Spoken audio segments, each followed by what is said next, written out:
Bien, tengan todos ustedes muy buenas tardes. Les damos la cordial bienvenida a todos los participantes del Diplomado de Especialización y Actualización en Derecho Procesal Civil y Litigación Oral, organizado por el Comité de Damas de la Corte Superior de Justicia de Puno, con el auspicio de la misma Corte de Puno. Y bueno, este diplomado será certificado por la Facultad de Ciencias Jurídicas y Políticas de la Universidad Nacional del Altiplano. Bien, en esta sesión vamos a dar inicio, para lo cual ya se encuentra en la sala virtual el doctor Peter Jesús Manzanera Cabala, quien es abogado por la Pontificia Universidad Católica del Perú, docente universitario en la Facultad de Ciencias Jurídicas y Políticas de la Universidad Nacional del Altiplano, ex juez especializado civil de la Corte Superior de Justicia de Puno. Y el día de hoy nos va a compartir el tema vicios de la voluntad en el proceso civil, a quien le damos la cordial bienvenida. Doctor Peter, su tiempo, por favor.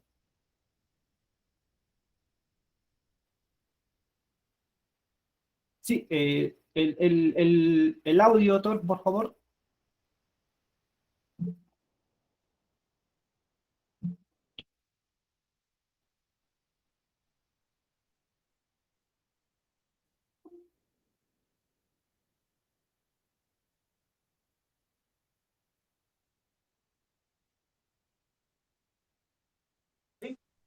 Ahora sí se escucha bien. Ahora sí, doctor. Perfecto. Ante todo, tengan ustedes muy buenas tardes a toda la comunidad jurídica y a los estudiantes de Derecho, que el día de hoy gustosamente vamos a compartir algunas ideas y algunos aspectos en materia de discusión, evidentemente, pero que van a ser importantes para poder o bien sacar como conclusión que algunas cosas están mal o reafirmarnos en nuestra convicción de seguir estudiando cada vez más el derecho. No puedo dejar de iniciar esta exposición agradeciendo al Comité de Damas del Poder Judicial, que conjuntamente con la Corte Superior de Justicia de Puno y la Facultad de Derecho de la Universidad Nacional del Altiplano efectúan este emprendimiento. Estamos seguros del éxito de este evento, que todavía va a continuar, y sabemos que los fondos recaudados serán para la Navidad de los hijos de los trabajadores del Poder Judicial. Estamos hablando concretamente de los hijos, no de los magistrados.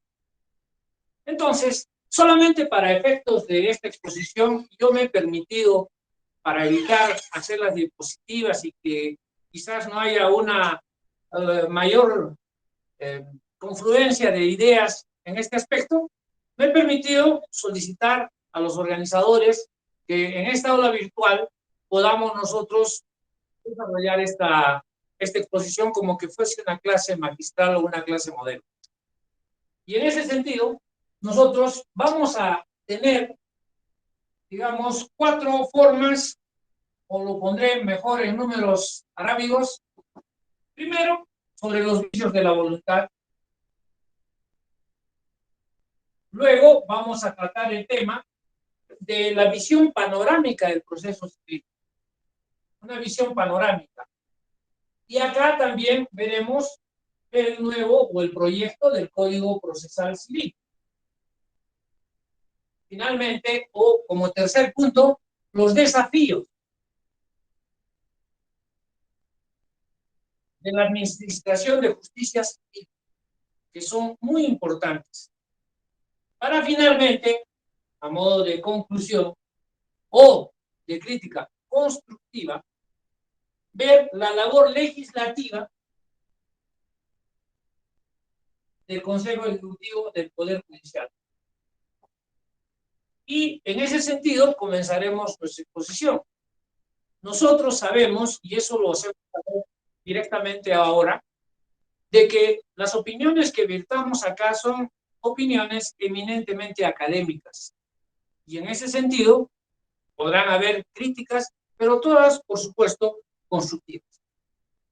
Muy bien, dicho esto, para ir al primer punto de los vicios de la voluntad, es el tema que me han dado y que han programado los organizadores, recién estamos adentrándonos a estos vicios de la voluntad en el proceso civil.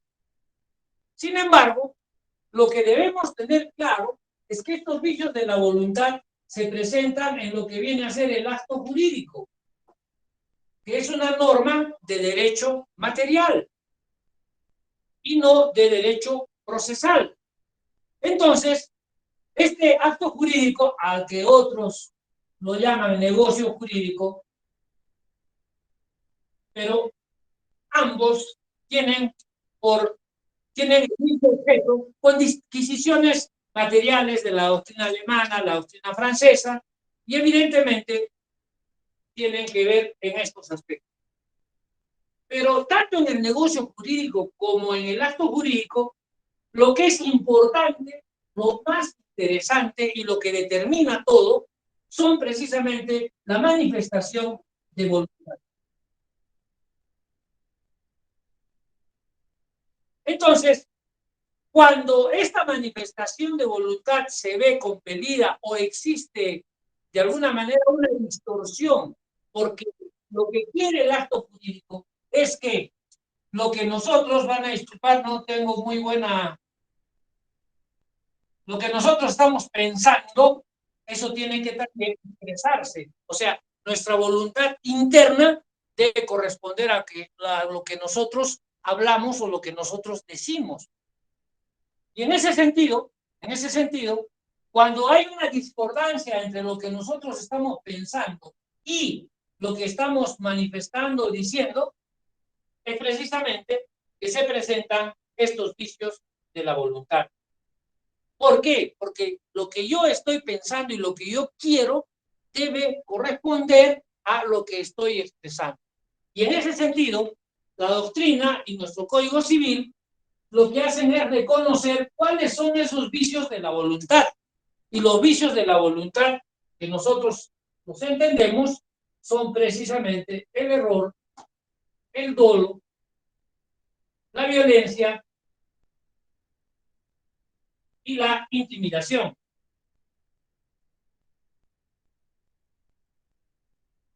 Todos estos aspectos son los que en la doctrina, cuando nosotros estudiamos acto jurídico, negocio jurídico, vemos que se hace mención a este tipo de vicios de la voluntad. El error está entendido como una divergencia inconsciente que se da entre la voluntad interna o real del sujeto y los efectos que busca esa manifestación. Ojo, en el error nosotros somos los que incurrimos en error, porque hay una divergencia inconsciente. Habrá error en el objeto, error optativo, etcétera, que no es materia de esta exposición. En el dolo, acá en todo caso, en el error, nosotros. En el dolo, se nos induce a error. Entonces, ¿por qué? Porque con los engaños, con el engaño, a través de diferentes maniobras, lo que van a hacer es, ¿qué cosa? Inducirnos a error, dolosamente. Entonces, no habrá una manifestación de voluntad consciente o que nosotros hemos querido dar. Por lo tanto, esa voluntad está viciada. Y si a eso nosotros le agregamos la violencia, que está entendida como la violencia física en este caso, por una fuerza irresistible, apabullante, incontenible, o físicamente, lo que hacen es doblegar al sujeto de manera tal que en realidad se elimine su voluntad, porque está coaccionado. Entonces, esta coacción, como reitero, viene a ser también un vicio de la voluntad. Y finalmente, la intimidación, que nosotros la asociamos, algunos la juntan voluntariamente, pero también se asocia a esto a la violencia psicológica. A la violencia psicológica. ¿Ok? ¿Por qué? Porque en este caso nos infunden un temor para obtener por este medio una declaración fraudulenta de nuestra voluntad. Y en esta intimidación, lo que hace es, ¿qué cosa? Alterar el normal proceso formativo de la voluntad. Al parecer, o al aparecer, un motivo determinante. Véndeme tu casa, si no, vamos a secuestrar a tus hijos, o ya lo secuestran y le dicen, oye, por si acaso lo vamos a matar, si es que tú no firmas el contrato de compraventa, o lo que fuera por el estilo. ¿Ok?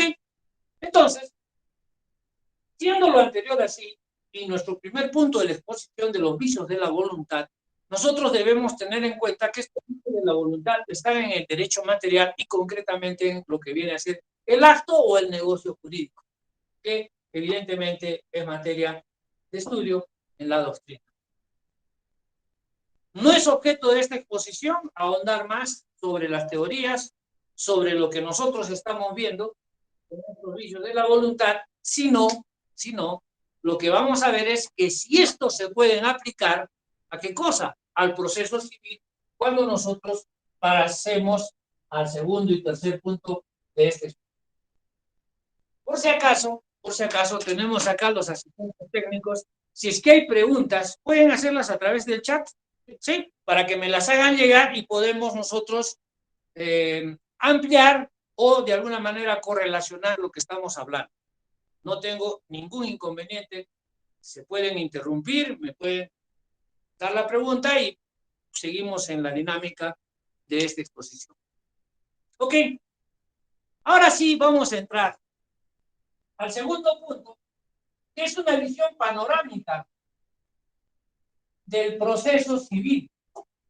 No estoy hablando del proceso laboral ni el proceso contencioso administrativo, porque estos dos procesos se derivan del proceso civil. No digo que sea un remedio, lo que pasa es que tienen sus características propias, pero evidentemente tienen como columna vertebral el proceso civil. Entonces, en este diplomado se nos ha pedido que nosotros podamos ver esto, pero también vamos a ver, tenemos que tocar los problemas de la administración de justicia. He escuchado o he visto también virtualmente varias conferencias de personal del Poder Judicial que precisamente lo que hacen es exponer sobre la oralidad civil como que fuese ya lo último de lo último y la solución a los problemas. En mi opinión, eso es hasta cierto punto válido, pero también, si uno confronta con la realidad, veremos que eso no es necesariamente así. Y si nosotros nos preguntamos, bueno, después hablaremos eso mejor. ¿Ok? Entonces, en nuestra opinión, no es que estemos en contra de la oralidad. Lo que nosotros estamos proponiendo y en esta exposición es que la oralidad puede comenzar en el proceso civil, pero con procesos sencillos, como por ejemplo un proceso de alimentos, donde únicamente ahí hay que ver la capacidad económica del obligado y evidentemente las necesidades del alimentista, los procesos no contenciosos o un proceso de desalojo.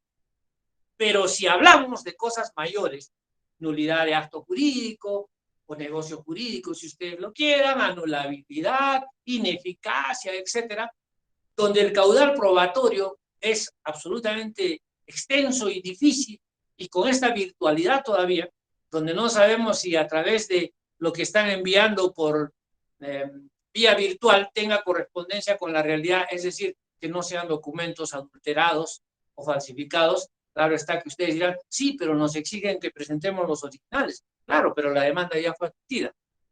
Conversaremos después de esas cosas. Entonces, comenzaremos indicando también, ya que hay varios estudiantes de Derecho que están en el diplomado, comenzando, valga la redundancia, por el inicio. Y nosotros sabemos, clase de Derecho Procesal 1, sub 1, creo que todavía para primer semestre, que nosotros tenemos que existen bienes en la sociedad y existen necesidades. Pero los bienes son escasos y las necesidades múltiples. Y por eso es que entre las partes lo que se produce es ¿qué cosa? Un conflicto de intereses. O sea, mi interés es ¿qué cosa? Que prevalezca sobre el interés de la otra persona. Por eso es que nosotros veremos todas estas circunstancias. Y si a ello le añadimos que el derecho no es una ciencia formal, no es una ciencia práctica, porque acá en China, en Estados Unidos, donde ustedes quieran, 1 más 1 es 2. Pero en el derecho eso no es así, porque nosotros trabajamos con entes reales, con personas, con realidades absolutamente distintas. No es lo mismo en el ejercicio de la profesión de abogado, por ejemplo, que uno ejerza la profesión en Sandia o en Carabaya, o que ejerza la profesión en Puno o en Juliaca o en Hidalgo. Son absolutamente distintos los problemas y también la forma como se ejercita ahí el derecho de defensa. Por eso, estos conceptos, como volvemos a repetir, en el derecho no son formales, no son exactos. ¿Por qué? Porque todo lo que nosotros veamos tiene que tener un sentido armónico y bajo el principio de no contradicción. Es así como se hacen los sistemas procesales. Es así como los códigos escogen algunas opciones. Es así como nosotros podemos privilegiar, ojo, privilegiar la oralidad o privilegiar la forma escrita. No hay, en mi opinión, un proceso que sea eminentemente oral, ni tampoco hay un proceso que sea eminentemente escrito. ¿Por qué? Porque se conjugan ambas facultades. Pero tiene que optarse por algo. Entonces, si nosotros nos preguntamos, ¿cómo es que se llega a un proceso? ¿Cómo es que se llega a un proceso? Veremos que existen dos cosas fundamentales. Un conflicto de intereses y una incertidumbre. El conflicto de intereses, dado por esto, precisamente porque yo quiero que mi interés prevalezca sobre el interés de la otra persona. Y en ese sentido, voy a tener que solucionar ese problema. Y estos conflictos de intereses, a través del desarrollo de la humanidad, ha habido múltiples formas de solucionar, desde la antigüedad, desde la autocomposición, donde, bueno, ya yo soy más fuerte y puedo imponer mi voluntad. La primera limitación ha sido la ley de Talión, que no es diente por diente, ojo por ojo, etcétera, sino no causar más daño que el daño recibido. Y eso nosotros lo podemos ver no solamente en el ámbito civil o procesal civil, sino también inclusive en el derecho penal. Y eso se traduce en ¿qué? En la legítima defensa, ¿no es cierto? Entonces, todos estos conflictos de interés son precisamente lo que se denomina la jurisdicción perfecta. ¿Por qué? Porque dan lugar a que estos conflictos originen los procesos que nosotros sabemos que vienen a ser los procesos contenciosos.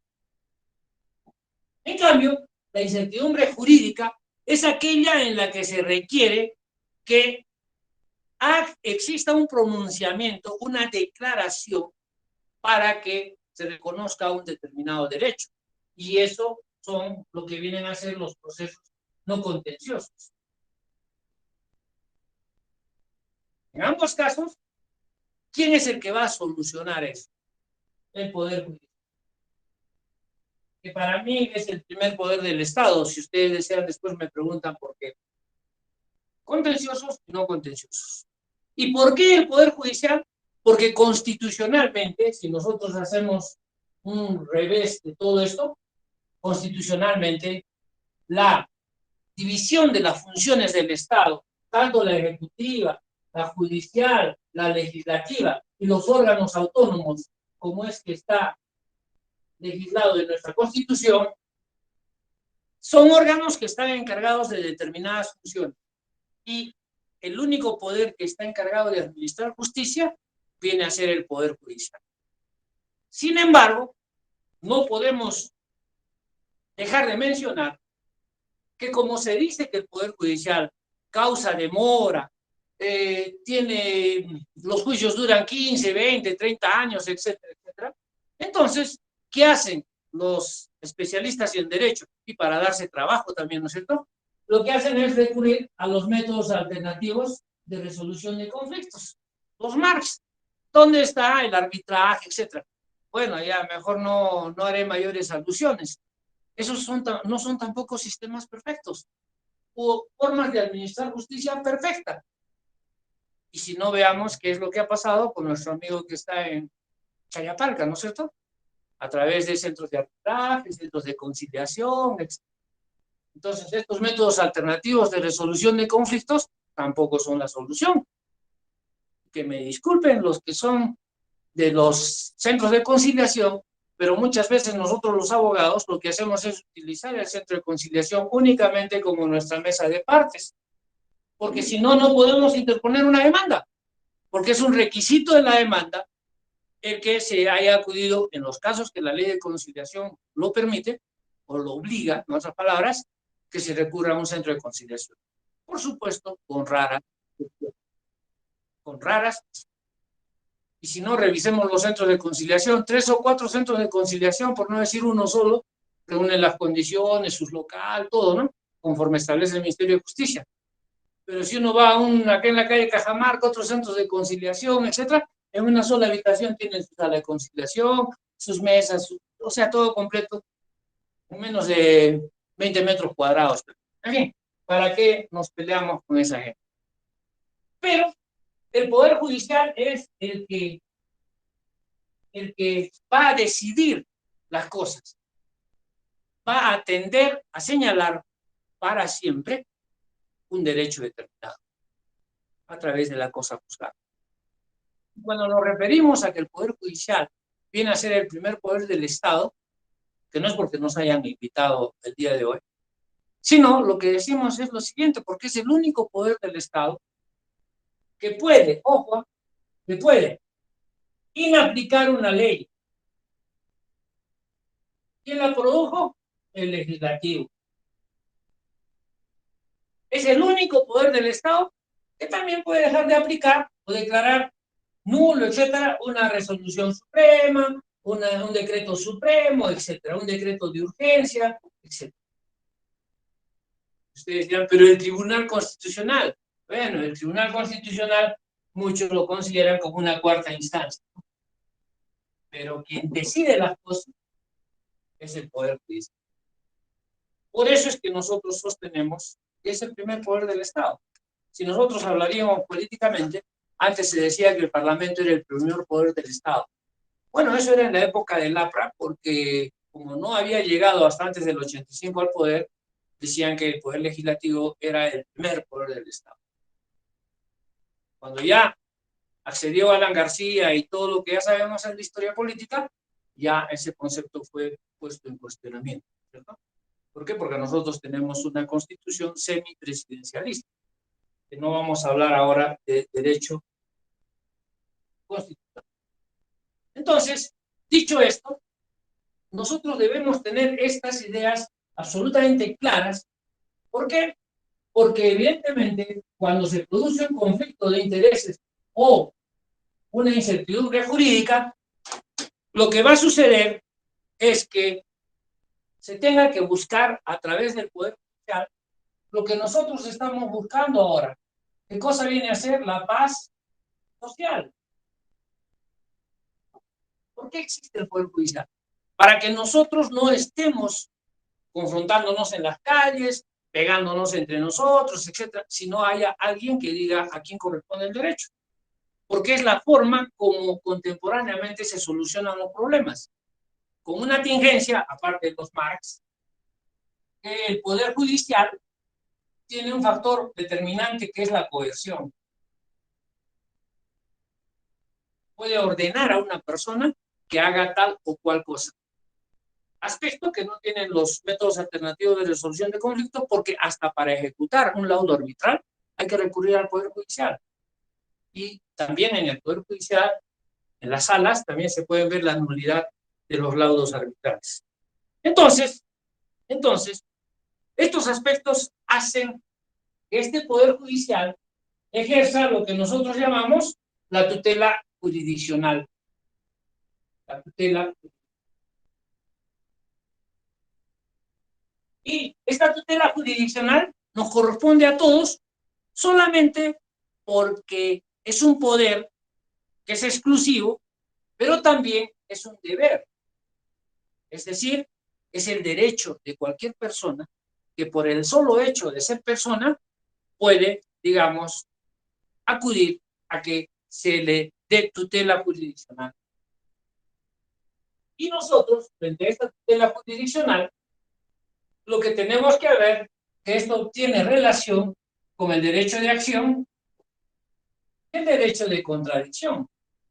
Porque la ley no solamente está para una sola persona, porque así como me demandan, yo tengo también la posibilidad de qué cosa, de contradecir esa demanda. Entonces, este derecho de acción es aquel según el cual yo tengo que recurrir a través de una demanda, ¿a dónde? Al Poder Judicial.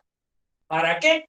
Para solucionar mi conflicto de intereses o una incertidumbre jurídica. Entonces, estas exigencias, ¿qué vienen a hacer? Lo que viene a hacer este derecho de acción es, ¿qué cosa? La formalización de esta demanda, que a su vez contiene, ¿qué cosa? Una pretensión. ¿Qué viene a ser la pretensión? Lo que yo deseo, que se me administre justicia. Pero esta pretensión puede ser, como ya lo sabemos en doctrina, material o procesal.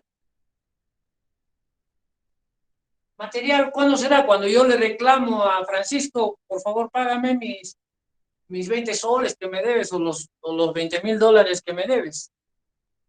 Voy, le toco la puerta, como hacen las señoritas de la caja, ¿no es cierto? De las cajas, 6 de la mañana, tocan la puerta, por favor, págueme. Y al final de cuentas, el obligado dice, bueno, ya quéjate donde quieras. Ese quéjate donde quieras o haz lo que quieras, viene a ser la detención procesal. ¿Por qué? Porque yo acudiré al Poder Judicial, ¿para qué cosa? Para que me pague la deuda, para que pague aquello a lo que se ha comprometido. ¿Eso es importante? Sí. Pero el que interpone la demanda siempre tiene la razón. Respuesta no. ¿Por qué? Porque si no, no habría sentencias que se declaran infundadas. No habría sentencias que se declaran infundadas o improcedentes. Entonces, ahora, así como yo tengo derecho a accionar, también tengo derecho a defenderme, que es el derecho de contradicción. Y este derecho de contradicción puede ser de 3 formas. Una defensa de fondo, una defensa previa y una defensa de forma.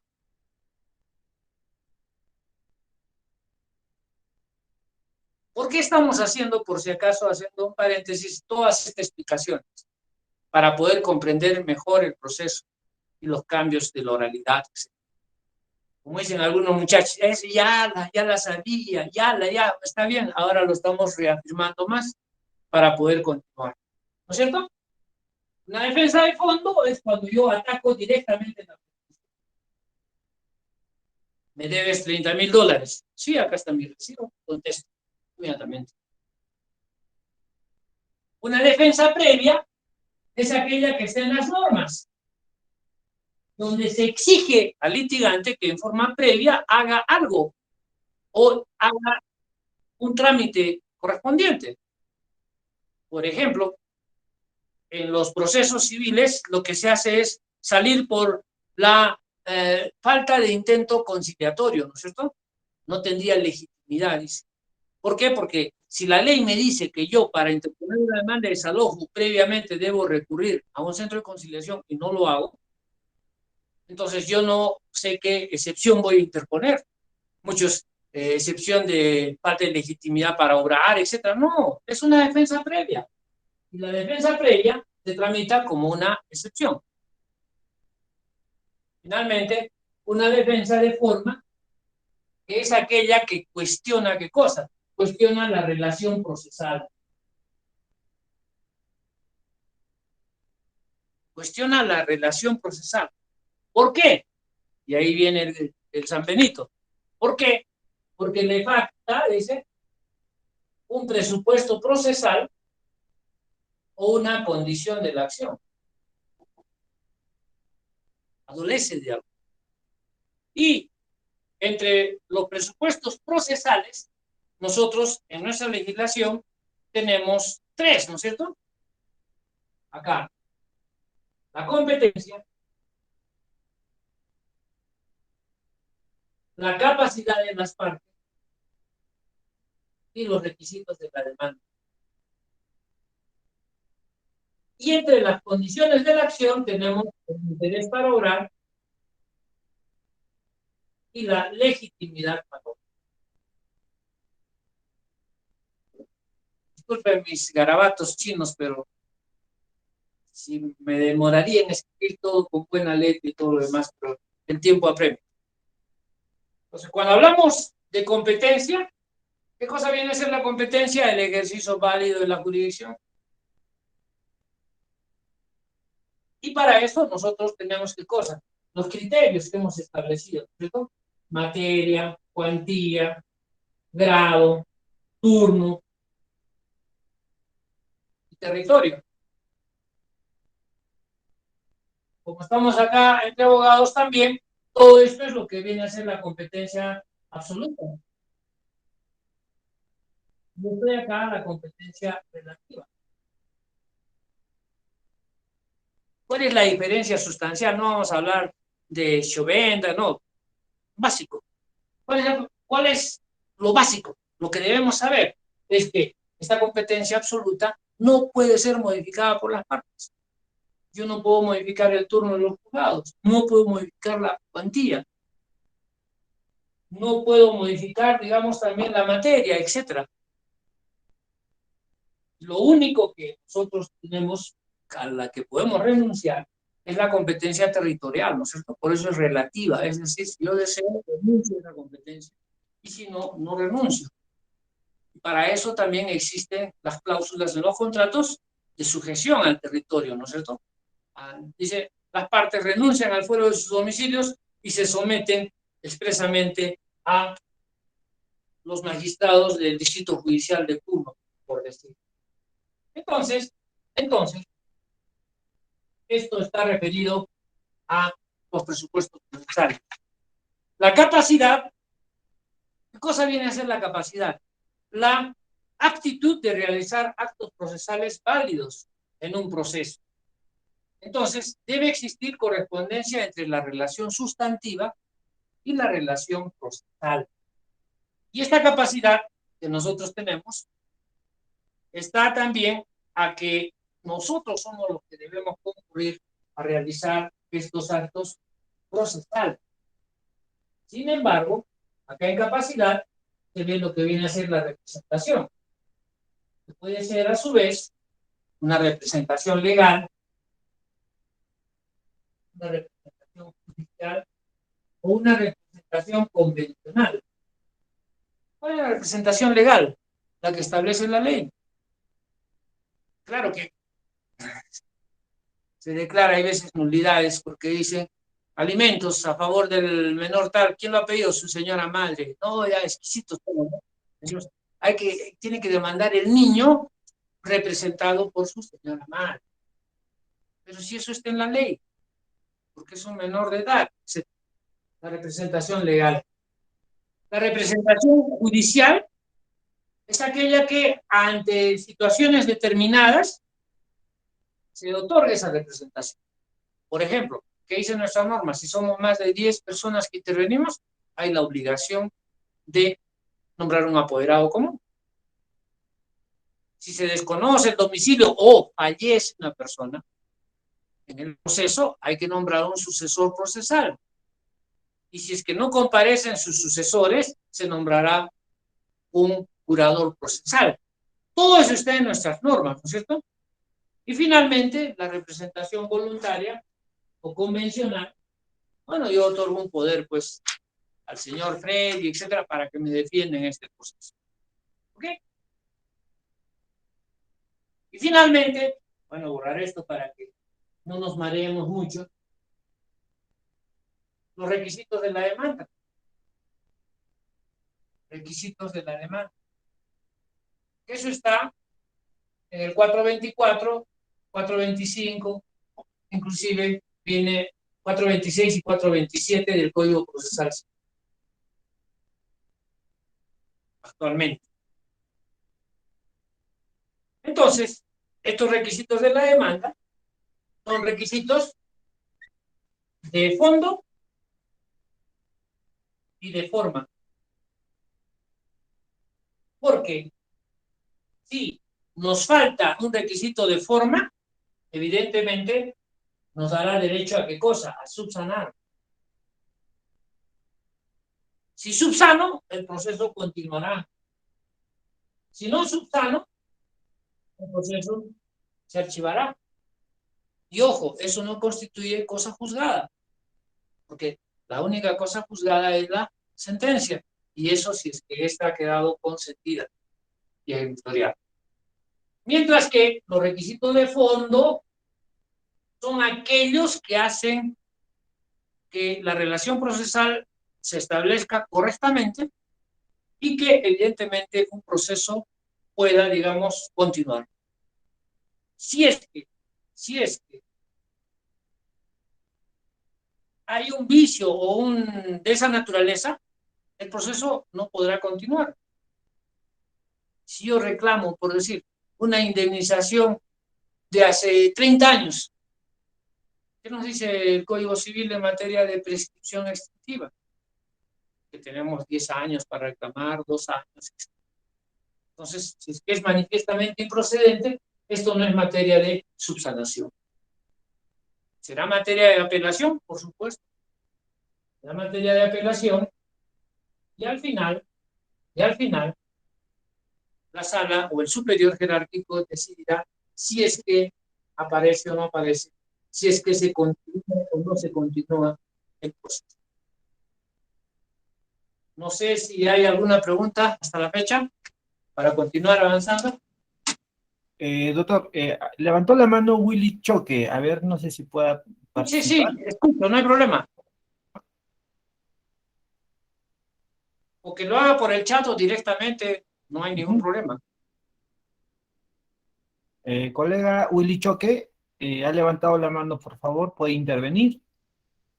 O en todo caso, continuamos, doctor. Ya no hay problema que lo haga por el chat si desea. Sí. Ok. Y entre las condiciones de la acción está el interés para lograr y la legitimidad para obrar. Que algunos asemejan en doctrina que tanto las condiciones de la acción como los presupuestos procesales son uno solo. Entonces, este interés para obrar, los alemanes indican que es la necesidad de tutela jurídica y significa que una persona tiene interés para obrar cuando tiene un conflicto de intereses y no hay otra forma de solucionarlo que recurrir al Poder Judicial. No hay otra forma de solucionarlo. Y la legitimidad para obrar es la correspondencia que debe existir entre la parte procesal y la parte material. Si Juan me debe 50 soles, yo no puedo decirle a María que me pague esa deuda, porque se supone que en el proceso yo tengo que demandar a Juan. Y cuando existe esa correspondencia, no hay ningún problema. La relación procesal está perfecta. Y cuando no existe esa correspondencia, para eso, evidentemente, existirá lo que nosotros estamos viendo como falta de legitimidad para obrar. ¿Ok? Entonces, en el esquema anterior, las defensas de forma se traducen vía ¿qué? Vía excepciones. La forma de cuestionar la relación procesal es a través de las excepciones. Ya sabemos en doctrina, las excepciones pueden ser perentorias o dilatorias. Serán dilatorias cuando van a dilatar el proceso, van a hacer en el proceso. Y serán perentorias cuando hacen que este proceso se extinga. Y la solución para eso, doctor, ¿cuáles son las perentorias, las dilatorias? Es en el artículo 451, inciso 5 del Código Procesal Civil, donde dice qué cosa es lo que, cuáles son los efectos de las excepciones.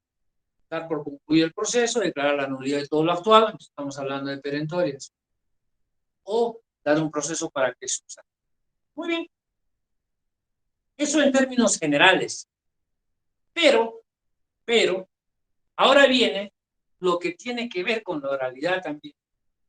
Tiene que ver porque nosotros tenemos que ver lo que son las audiencias en el Código Procesal Civil. Ustedes dirán, pero doctor, usted está haciendo arqueología jurídica. Claro, vamos a hacer arqueología jurídica. ¿Por qué? Porque vamos a ver cómo es que son las audiencias antes, en el Código Procesal Civil originario, podríamos decir. ¿Cómo es que luego se modificaron? Y ahí existe una norma fundamental, la 29057. ¿Y cómo es que se volvió a modificar con la 30293? Que prácticamente suprimió las audiencias. Y vamos a ver por qué eso, en nuestra opinión, no está bien y por qué la oralidad ahora pretende recuperarlas, pero con otro sentido. ¿Ok? ¿Y por qué es importante tocar estos temas? Reitero, por 2 o 3 aspectos fundamentales. Primero, nosotros, si ya estamos a puertas de que haya un nuevo Código Procesal Civil, e invito a la Corte para que pueda organizar un evento exclusivamente sobre eso, porque no todo es penal, por si acaso, no todo es penal, sin desmerecer a los penalistas, por supuesto. Pero ya estamos a puertas de que exista un Código Procesal Civil nuevo. Y precisamente tiene que ver mucho con las audiencias, porque precisamente ahora se quiere fomentar la oralidad, que en mi opinión ya estaba en el Código Procesal Civil del año 93. Lo que pasa es que se ha ido distorsionando, porque al final de cuentas ahora ya prácticamente se suprimieron las audiencias. Entonces, nosotros, ¿qué cosa es lo que tenemos que saber? Y es importante en las audiencias. En las audiencias se ponen en práctica varios principios procesales, fundamentalmente la de inmediación, la de concentración y la de economía procesal. Esos 3 principios se ven.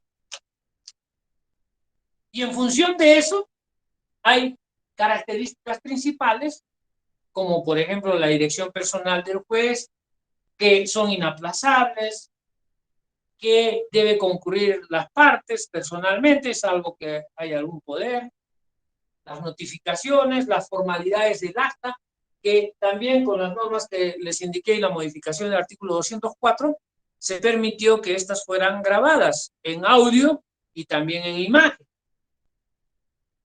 Vayan ustedes a San Antonio de Cutina a exigirles que graben en audiencia, en imagen y en audio, ¿no es cierto? O sea, lamentablemente cuando se legisla, muchas veces se legisla solamente para Lima y no se conoce realidades. Disculpen que les diga así, pero por ejemplo, gracias a la pandemia y al COVID-19, recién es que podemos nosotros entrar al sistema del Poder Judicial y tener los expedientes de, por decir, ILAVE, desaguadero, en el sistema. Que si no, no hubiese sido porque el sistema integrado únicamente funcionaba, hasta donde tengo entendido, en Puno y Juliaca. Y Puno y Juliaca no es todo el departamento. En fin, entonces, ¿Cuántas audiencias existen en el Código del 93? Existen las audiencias de saneamiento, la audiencia de conciliación y la audiencia de pruebas. 3 audiencias básicas. Pero también existen audiencias complementarias y audiencias especiales. Y ahora sí vamos a hacer todo un diagrama mejor para poder entender lo que hemos hablado antes y lo que vamos a decir ahora, para que podamos tener una visión en su conjunto de lo que estamos hablando. ¿Cómo era antes? Antes, luego en la etapa postulatoria, por supuesto, había una demanda, una contestación o reconvención, como ustedes quieran, si quieren, si quieren, digamos, hacerlo más complejo, pero al final había una audiencia de saneamiento, había una audiencia de conciliación y había una audiencia de pruebas.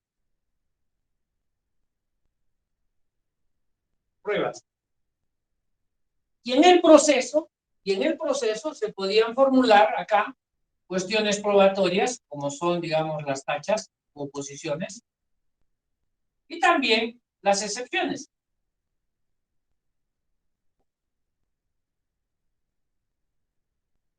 Todo esto, tanto la demanda, un cambio fundamental fue con ofrecer los medios probatorios. La contestación también con medios probatorios. Las tachas también con medios probatorios. Las excepciones también con medios probatorios. Todo era con medios o es con medios probatorios. Entonces, según este esquema del año 93, en el saneamiento, ¿qué es lo que tenía que hacer? Tenía que admitirse, porque aquí se había ofrecido los medios probatorios, tenía que admitirse, tenía que actuarse y además tenía que resolverse. ¿Qué cosa? Las excepciones.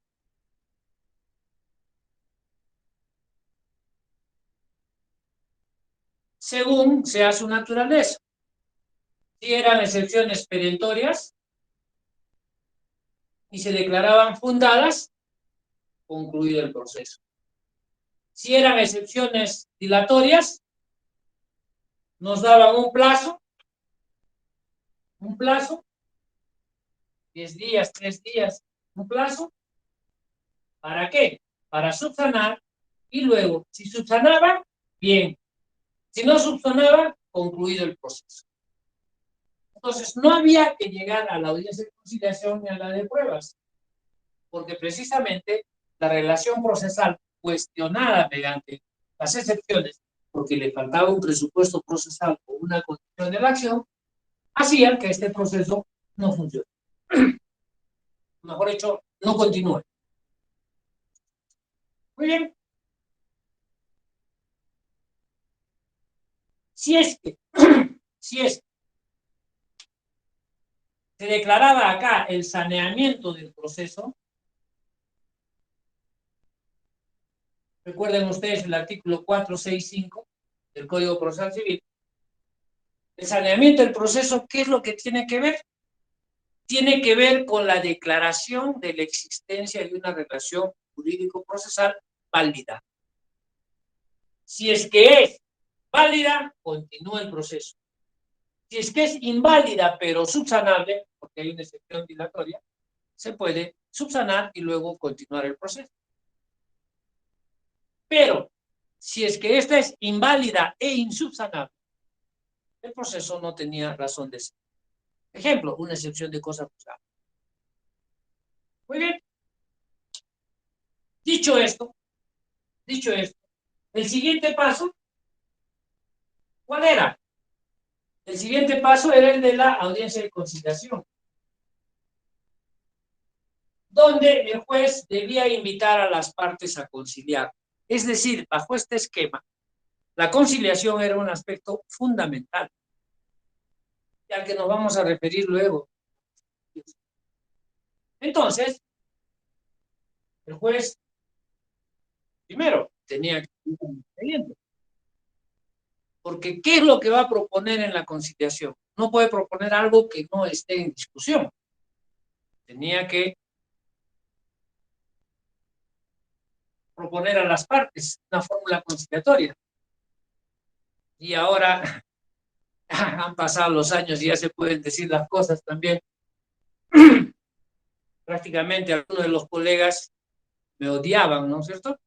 ¿Por qué? Porque los dejaba sin piso. ¿En qué sentido? Cuando iniciaba la conciliación decía, señor, usted está pidiendo A, B, C, y usted ha contestado A, B, C, D.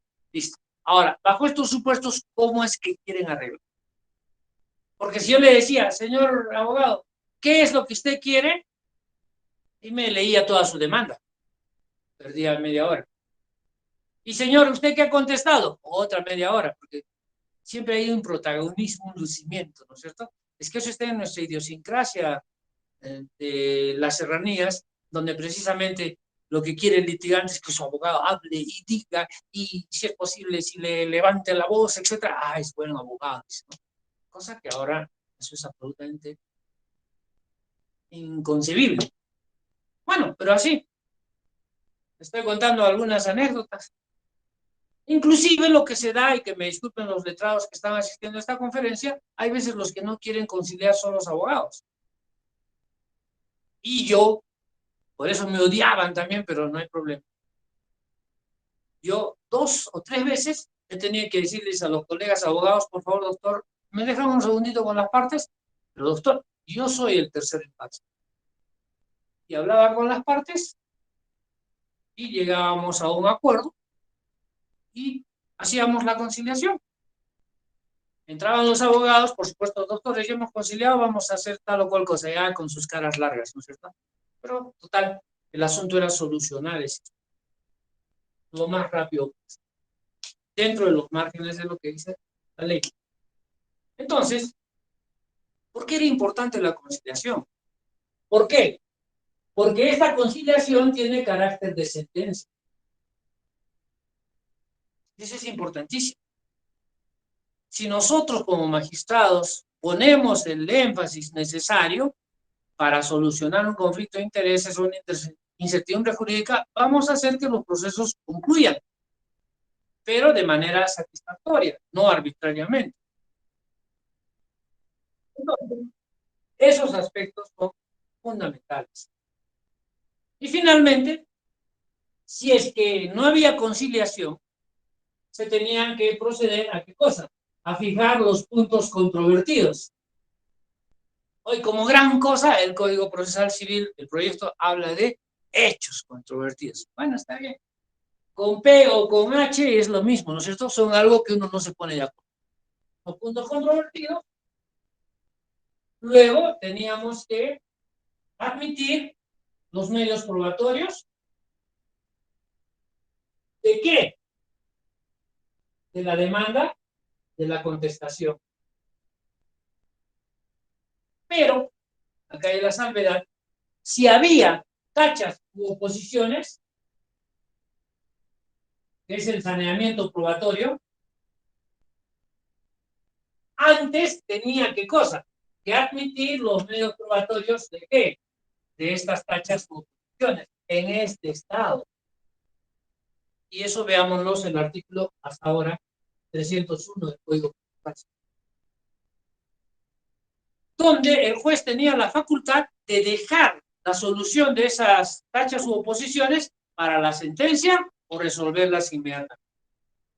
Yo cuando estaba en el Poder Judicial, lo que hacía era resolver en la sentencia, pero que se actúe ese medio. Ustedes dirán, ¿pero por qué, doctor? Claro, si estamos pidiendo, digamos, una inspección judicial y existe una oposición a la inspección judicial y yo, en este momento, acá, digo de que efectivamente no es necesaria la inspección judicial, ¿y qué pasa en el desarrollo de la audiencia de pruebas? ¿Se considera que efectivamente debe haber inspección judicial? No voy a decir después, oye, ya andé, ahora desando, ¿y cómo quedo? ¿O cómo es que se hace la cosa? preferible resolverlo en la sentencia. Y finalmente, pasar ¿a dónde? A la audiencia de pruebas. Donde en la audiencia de pruebas, lo que vamos a hacer es actuar los medios probatorios ofrecidos por las partes. Acá ya se admitieron, acá se actúa. Se valoran la sentencia, pero se actúan los medios probatorios. ¿Conforme a qué? Al orden que establece el artículo 208 del Código Procesal Civil, ¿no? Los medios probatorios típicos y los atípicos, etcétera, ya en ese orden establece. Muy bien. Eso es lo que era nuestro código anterior, o el código actualmente vigente, pero ahora distorsionado en mi opinión. ¿Qué es lo que pasa con la ley, con la modificación de las leyes que antes he indicado? Primero, fácil, ¿no es cierto? Fácil, a ver, creo que el mero, no importa. Eliminamos la audiencia de conciliación. ¿Por qué? Porque establecemos acá con la ley de conciliación que previamente, para que nosotros podamos interponer una demanda, tenemos que ir a un centro de conciliación. Entonces, no había, según los que han hecho ese código, yo los hubiese querido invitar a que litiguen, ¿no? Porque hay veces, disculpen que no estoy despreciando su calidad intelectual, pero ¿qué pasa? Se copian modelos de España, he escuchado en la oralidad del common law, etcétera, como que nosotros fuéramos una sociedad inglesa, ¿no? Entonces, se elimina porque dicen, bueno, esto está, hay que eliminar esto, ¿por qué? Porque hay que ir a los centros de conciliación. Muy bien. Entonces, con ese mismo criterio, también se elimina la audiencia de saneamiento.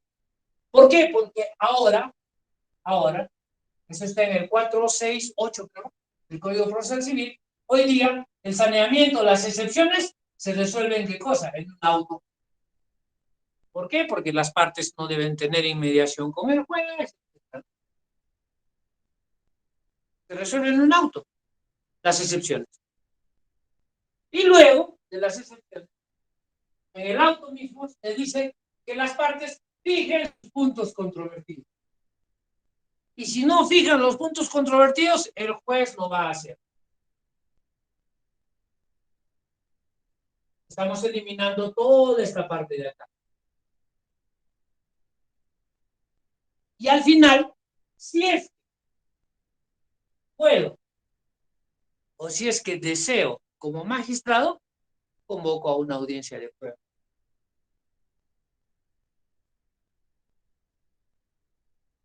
Y si no, lo que voy a hacer es ¿qué cosa?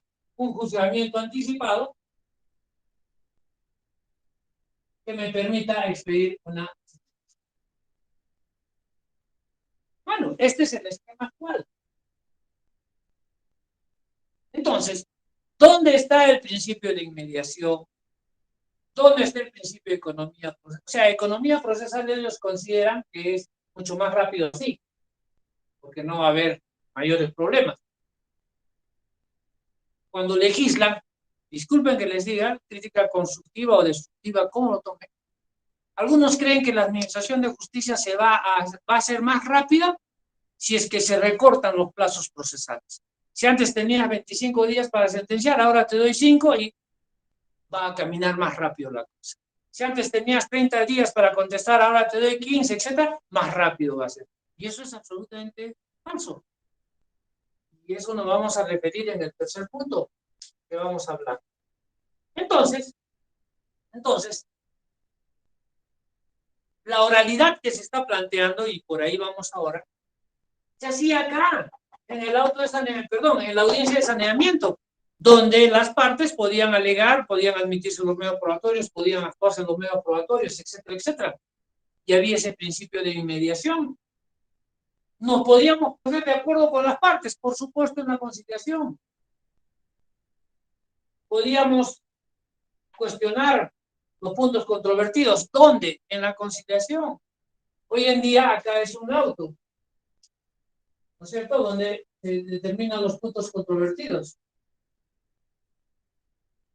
Y esto yo no quiero hacerlos llorar a algunos colegas magistrados, porque yo podía apelar los puntos controvertidos y, de alguna manera, enredar más el asunto de lo que ya está.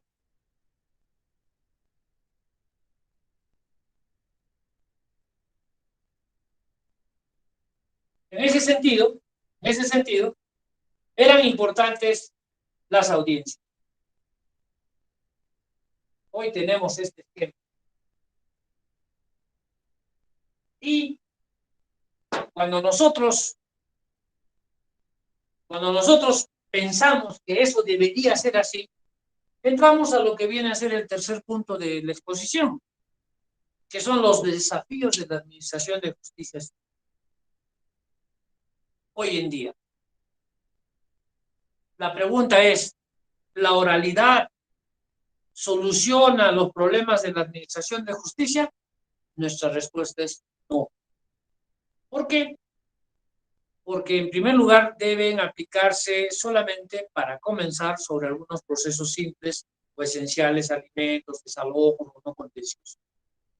Esta oralidad civil que ha comenzado en el año 2018 con la instalación de la Comisión Nacional de Implementación, Supervisión y Monitoreo de la Oralidad Civil en el Poder Judicial y de su equipo técnico, ha ido pues implementándose paulatinamente y evidentemente la Resolución Administrativa 124/2018 del Consejo Ejecutivo y en especial la que nos interesa, la 298 del 2020 del Consejo Ejecutivo, hace que en Puno ya se dé paso o se abra paso la oralidad civil. Pero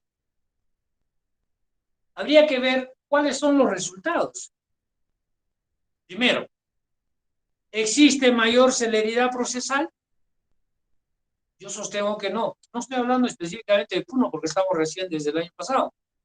En Lima no hay carga procesal, todo está ok, etcétera. No. ¿Por qué? Porque el periodo de transición, inclusive acá en nuestra localidad, ha sido caótico.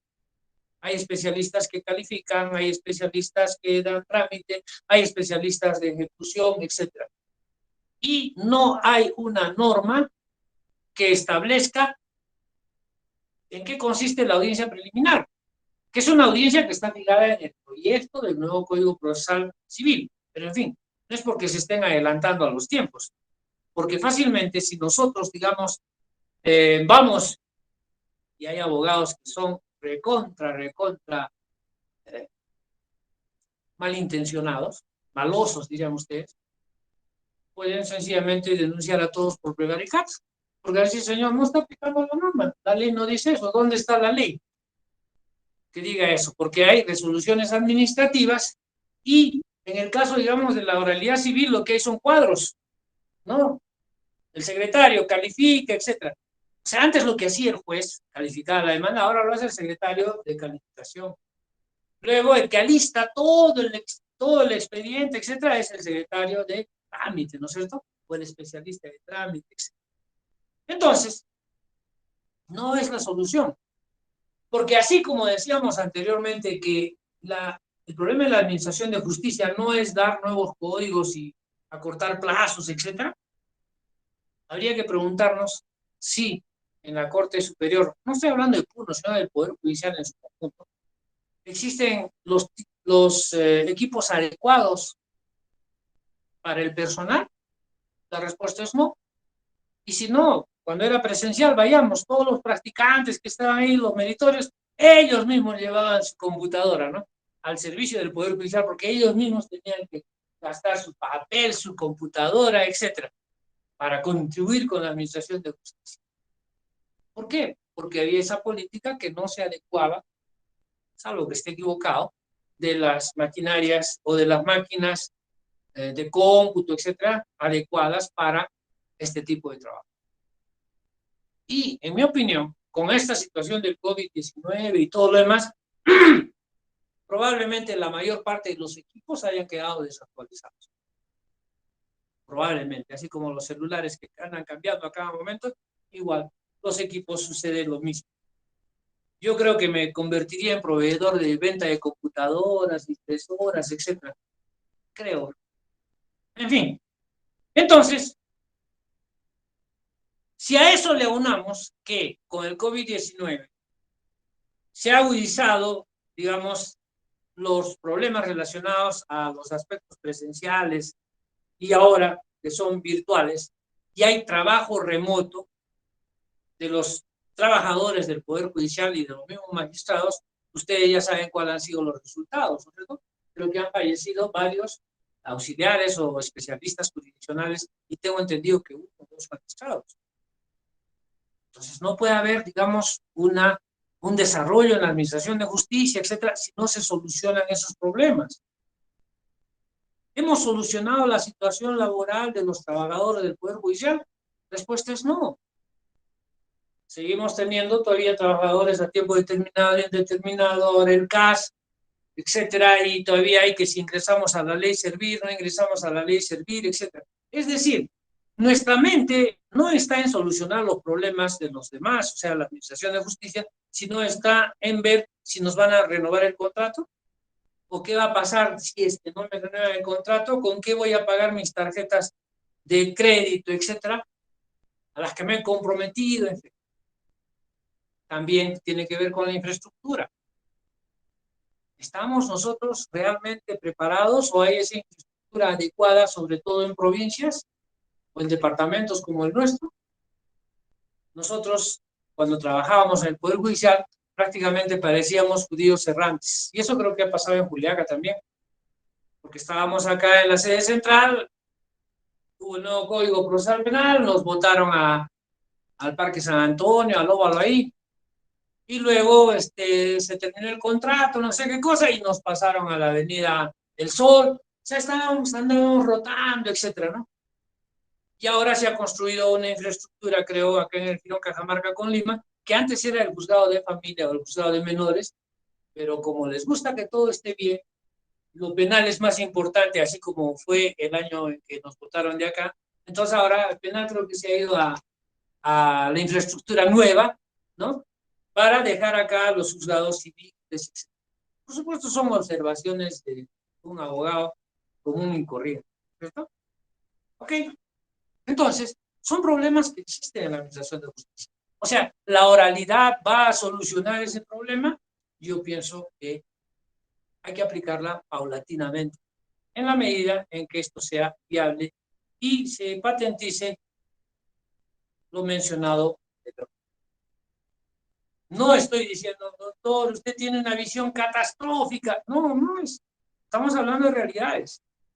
Estamos hablando de una Junta Nacional de Justicia que tiene problemas y es ahí donde se dan los nombramientos del antiguo Consejo Nacional de la Magistratura. Es ahí donde se producen las ratificaciones. Es ahí donde mucha gente yo conozco que debería haber sido ratificada, no es ratificada. Y gente que ni merecía ser ratificada, es ratificada. Y también son los culpables el Consejo Nacional de la Magistratura, reitero que estamos en un ambiente académico, donde hacen que gaste el papel judicial, el Poder Judicial, más papel y todo lo demás. ¿Por qué? Porque uno de sus parámetros era, me acuerdo en mis tiempos, de que todas las resoluciones deberían tener citas.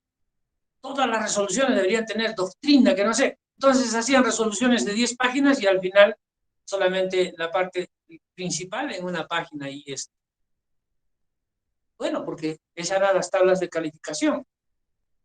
Ahora, en segundo lugar, ¿están los jueces preparados para este nuevo cambio? Yo creo que debe incidirse bastante en el aspecto de capacitación. El aspecto de capacitación. Donde la Academia de la Magistratura efectivamente sirva como un ente que regule estos aspectos. Tanto el Ministerio Público como el Poder Judicial, porque son los que asisten a esos cursos.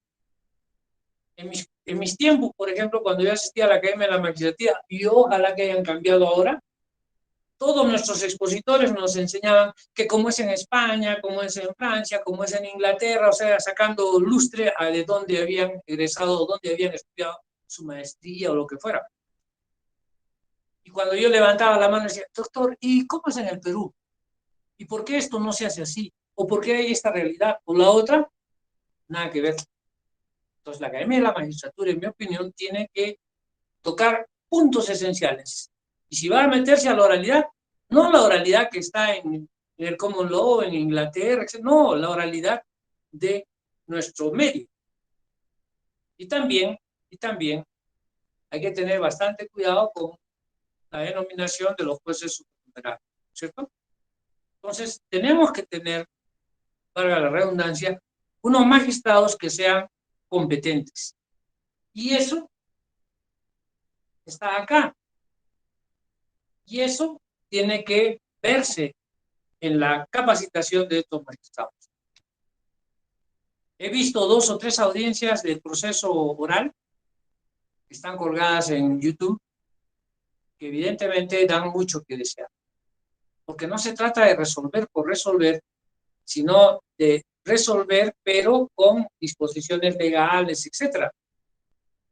Y no, según el leal y entender del magistrado, conforme está en las audiencias que ustedes seguramente accederán. Muy bien. Mira, doctor Manzanera habla de la Junta Nacional, de los jueces y de los abogados, no dice nada. No, al contrario, ahora lo vamos a tocar. Necesitamos también abogados que estén preparados. Porque, nosotros somos colaboradores de la administración de justicia. No somos los que hacemos más problemas y creamos más conflictos. Entonces, tenemos que tener, valga la redundancia, valores éticos, valores morales, tenemos que estar preparados, tenemos que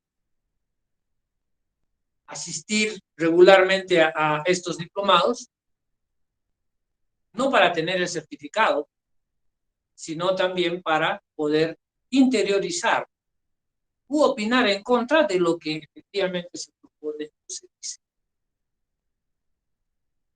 Y la labor es ahí intensa en los colegios de abogados. Que dicho sea de paso, vamos a tener el 4 de diciembre, creo, elecciones.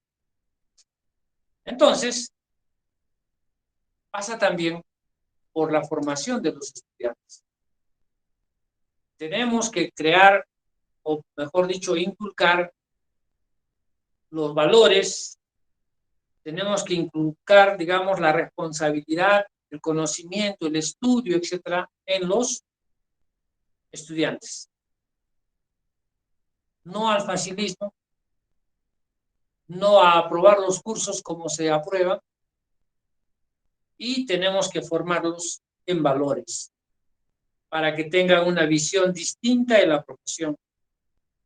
No digo que todos los estudiantes sean de esa manera, sino tenemos que formarlos para que vean que el lucro no es necesariamente el fin de nuestra profesión.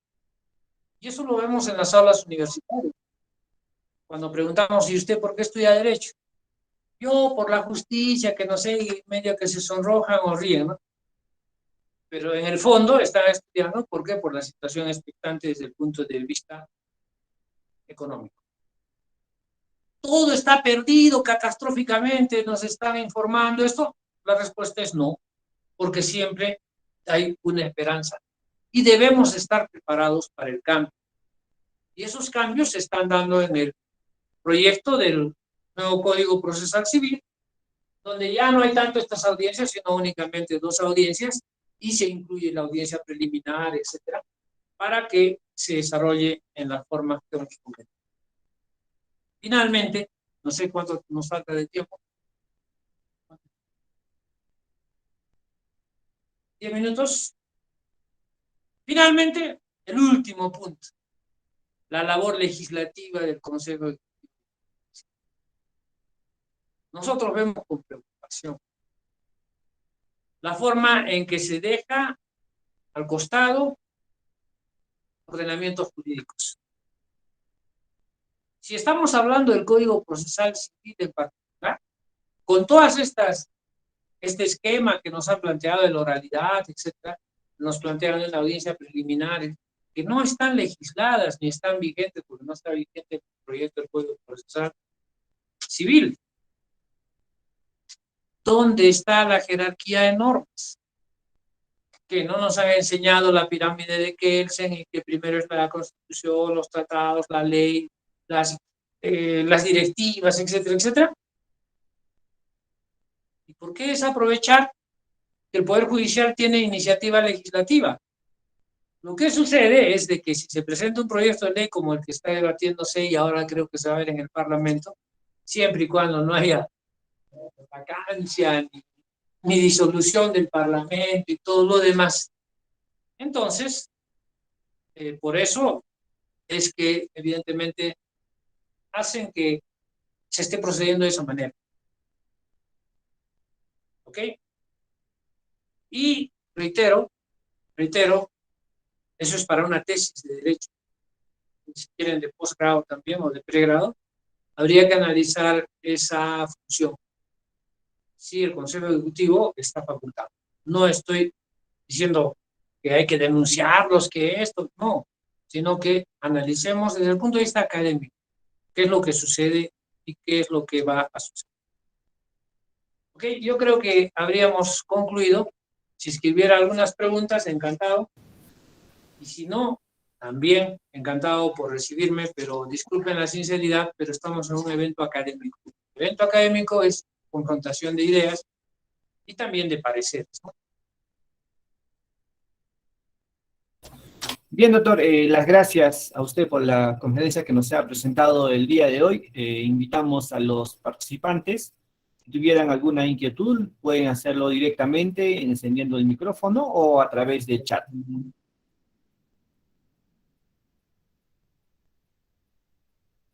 Bien, doctor, tenemos la primera pregunta. Iris Manzanilla nos pregunta, en lugar de la oralidad, ¿cuál es la solución para mejorar nuestro sistema de justicia? No es que la oralidad sea mala, lo que pasa es que tenemos problemas en su aplicación. Si nosotros respetáramos lo que dice el Código Procesal Civil, donde había los principios de inmediación, etcétera, la oralidad funciona válidamente porque hay principio de economía procesal, concentración, etcétera. Entonces, una de las soluciones es que simplemente el nuevo Código Procesal Civil del proyecto va a ser precisamente que el proceso civil va a ser eminentemente oral, no es decir que exclusivamente oral, eminentemente, porque siempre va a haber una demanda, siempre va a haber una contestación, que querramos o no, tiene que ser por escrito, sea virtual o no, pero de todas maneras va a tener que. Y la reflexión es en el sentido de que tenemos que solucionar problemas colaterales que tienen que ver con la administración de justicia en su conjunto. ¿Cómo es que uno, digamos, agarra y a un hijo que es malcriado, que le levanta la voz, etcétera, lo sanciona? Agarra y no le da plata, ¿no es cierto? No le da plata para que pague su celular, para que vaya a la discoteca, etcétera, o salga con la enamorada, etcétera. Llevando ese ejemplo es lo que sucede con el Poder Judicial. Porque a mí como Estado no me conviene o no deseo o no es mi política, ¿qué cosa? Tener un Poder Judicial fuerte, eficiente, con infraestructura, con, digamos, personal estable, con equipos de cómputo de última generación, etcétera, y que eso pueda funcionar y marchar adelante. Hoy en día eso lamentablemente no es así porque cada vez se reduce más el presupuesto del Poder Judicial. No tengo la estadística, pero creo que hasta el Ministerio Público, que no es un poder del Estado, tiene, creo, más ingresos económicos, más partidas presupuestarias que el Poder Judicial.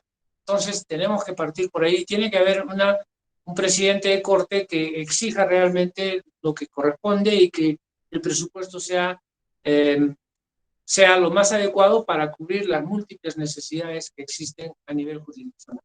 Eso lo digo como ex magistrado porque lo he sufrido en carne propia, lo que sé que hay en este Poder Judicial.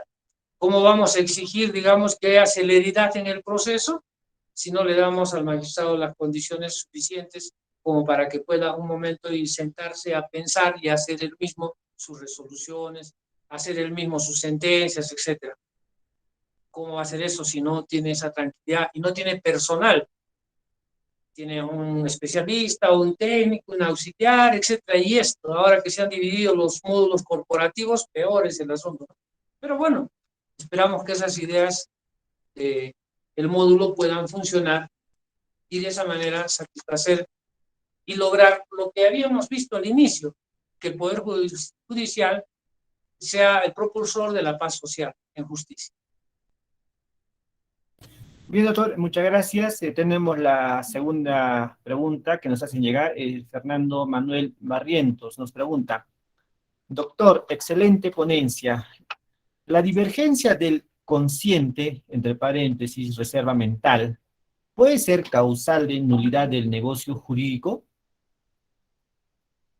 A ver, repite, por favor, la divergencia.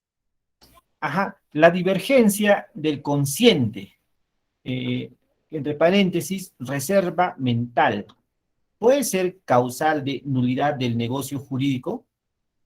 No, en mi opinión, no. No estamos en una conferencia de acto jurídico, pero no, porque la reserva mental es algo que yo me estoy guardando, ¿no es cierto? No expresa mi voluntad necesariamente.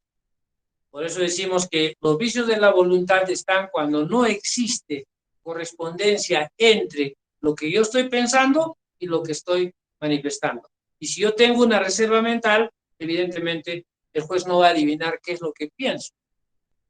Y en el proceso se va a decir qué es lo que pienso o por qué te has guardado eso, ¿no? No sería eso, por más de que los estudios de neurociencia que están ahora tan de moda estén tan adelantadísimos que tratan de ver cuál es el esquema de pensamiento, ¿no es cierto? ¿Cómo es que se forma el pensamiento en el cerebro? Bien, doctor, muchas gracias. No, Bueno, nos hace otra pregunta, Iris Manzanera. ¿Cree usted que si el Estado, como litigante, no estuviera exonerado de tasas, costos, costas, demandaría menos o tendría mayor cuidado en las demandas que interpone? ese es uno de los problemas de la administración de justicia, ¿no? Efectivamente, cuando uno habla de costas y costos, está hablando de exoneraciones. Y el Estado está, digamos, exonerado de esas costas y costos, porque precisamente salen del mismo, como se dice, de la misma correa salen los productos, entonces él tendría que gastar lo mismo que está recaudando, ¿no? Pero evidentemente tampoco puede exigírsele al Estado de que pueda pagar las tasas, costos y costas, porque igual va a sacar del presupuesto que se forma en función de lo que todos nosotros pagamos. Ustedes dirán, bueno, es una situación de desequilibrio, efectivamente. Ustedes dirán, eso pasa generalmente con la Contraloría General de la República. Así es, hay veces uno se ve inmiscuido en un problema donde otros son los que son los responsables, pero en la acción civil de indemnización, la Contraloría, por si acaso que me falte alguien, mejor los meto a todos. Entonces, todos están en el proceso y al final un proceso demanda, como se dice en la pregunta, tiempo y dinero, ¿no? Y en ese sentido, son gastos que tienen que cubrirse. Claro, pero se da el contrasentido, ¿no es cierto?, de que ahora hay una disposición, no es de ahora, es de hace mucho tiempo, que hasta lo usó Castañeda Locio, donde el Estado debía pagar los honorarios de los abogados, de los funcionarios públicos. Entonces, bueno, esa es ya materia de otro tema. Bien, doctor, muchas gracias. Invitamos a los participantes si tuvieran alguna otra inquietud o comentario que realizar respecto a la ponencia presentada el día de hoy.